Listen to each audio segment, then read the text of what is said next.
السلام علیکم۔ واقعہ پیغمبر محمد صلی اللہ علیہ وسلم کا۔ پیغمبر محمد صلی اللہ علیہ وسلم کی پیدائش عرب کے مکہ میں 12 ربیع الاول میں ہوئی۔ ان کی والدہ آمینہ زہرہ خاندان کے وہاب ابن عبد المناف کی بیٹی تھی۔ ان کے والد عبداللہ عبد المطلب کے بیٹے تھے۔ ان کے اجدادوں میں پیغمبر ابراہیم علیہ السلام کے بیٹے اسماعیل سے ان کے نیک گھر کا پتہ چلتا تھا۔ پیغمبر کے والد کا انتقال ان کی پیدائش سے پہلے ہو گیا تھا اور ان کی والدہ نے 6 سال کی عمر تک ان کی پرورش کی۔ جب پیغمبر 6 سال کے ہوئے تب ان کی ماں کا بھی انتقال ہو گیا، لہٰذا ان کے دادا عبد المطلب نے ان کی پرورش کی۔ اگلے 2 سالوں میں بوڑھے دادا کا بھی انتقال ہو گیا، لیکن اپنے انتقال سے پہلے انہوں نے پیغمبر کی پرورش کا ذمہ ان کے چچا ابو طالب کو دے دیا۔ پیغمبر محمد ایک فرما بردار لڑکے کے روپ میں بڑے ہوئے۔ جب وہ 12 سال کے تھے وہ اپنے چچا ابو طالب کے ساتھ بصرہ کے سفر پر نکلے۔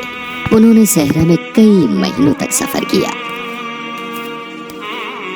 بصرہ میں ابو طالب نے پیغمبر کو بحیرہ سے مخاطب کروایا تو وہ پیغمبر سے بہت متاثر ہوا اور اس نے کہا، اس لڑکے کے ساتھ واپس لوٹ جائیں اور یہودیوں سے اس کی حفاظت کرنا۔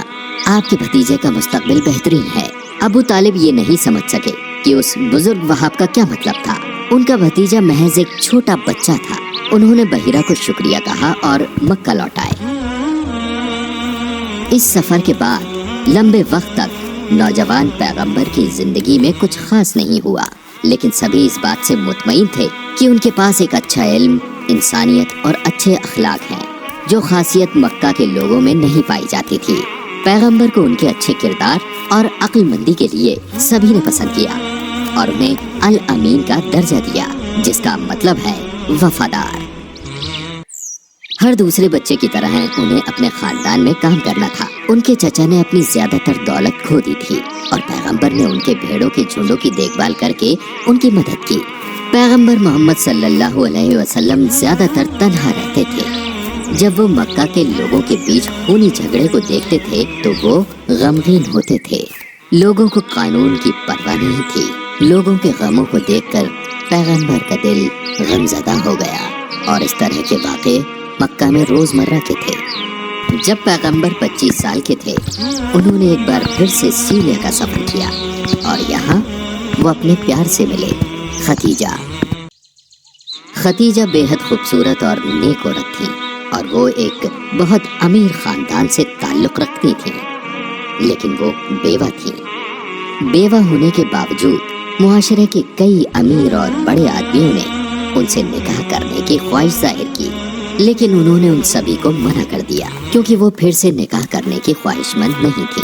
تب تک پیغمبر محمد صلی اللہ علیہ وسلم ان کی زندگی میں نہیں آئے تھے۔ خدیجہ کو کسی ایسے ایماندار شخص کی تلاش تھی جو اس کے لیے تجارت کر سکے۔ پھر وہ پیغمبر سے ملی۔ خدیجہ کو پتہ چلا کہ پیغمبر بھلے ہی ایک یتیم اور غریب تھے پر وہ ایک اچھے خاندان سے تعلق رکھتے تھے۔ وہ بہت ہی پاک اور نیک کردار کے تھے اور ہر طرف سب سے ایماندار آدمی کے طور پر جانے جاتے تھے۔ پیغمبر نے جلدی ہی ان کے لیے کام کرنا شروع کر دیا اور اپنی پہلی تجارت کے سفر کے لیے نکل پڑے۔ سفر سے واپس آنے کے بعد خدیجہ نے اپنے خادم سے پیغمبر کے کردار کے بارے میں پوچھا۔ خادم نے جو بتایا اس نے انہیں حیران کر دیا۔ اس نے کہا، اب تک میں جتنے بھی لوگوں سے ملا ہوں ان میں سے یہ سب سے نیک ہیں۔ انہوں نے کبھی بھی میرے ساتھ سختی نہیں کی جیسا کہ کئی دوسرے لوگ کرتے ہیں، اور جب ہم چلچلاتی دھوپ میں صحرا میں سفر کر رہے تھے تو ہمیشہ ہمارے پیچھے ایک بادل تھا جو ہمیں سایہ دے رہا تھا۔ اتنا ہی نہیں، یہ نیا خادم ایک بہت اچھا تاجر بھی ثابت ہوا۔ پہلے انہوں نے اپنا دیا ہوا مال بیچا، پھر منافع کے ساتھ اس نے دوسرا مال خریدا اور انہیں پھر سے خریدا۔ اس طرح دوہرا منافع کمایا۔ خدیجہ کو پیغمبر سے محبت ہو گئی۔ 15 سال بڑی ہونے کے باوجود پیغمبر سے نکاح کرنے کے لیے خدیجہ تیار ہو گئی۔ اگلے دن انہوں نے اپنی بہن کو پیغمبر کے پاس بھیجا۔ آپ نے اب تک نکاح کیوں نہیں کیا؟ اس نے پوچھا۔ غریبی کی وجہ سے، پیغمبر نے جواب دیا۔ اگر کوئی خوبصورت اور امیر عورت آپ سے نکاح کرنے کی پیشکش کرے تو آپ اسے منظور کریں گے؟ وہ کون ہے؟ پیغمبر نے پوچھا۔ جب اس نے اپنی بہن خدیجہ کا ذکر کیا تو پیغمبر حیرت میں پڑ گئے۔ میں ان سے نکاح کیسے کر سکتا ہوں؟ انہوں نے تو شہر کے سب سے رئیسوں کو ٹھکرا دیا ہے جو اس غریب چرواہے کی بنسبت بہت امیر اور بڑے تھے۔ آپ فکر مت کریے، میں اس کا دھیان رکھوں گی، بہن نے جواب دیا۔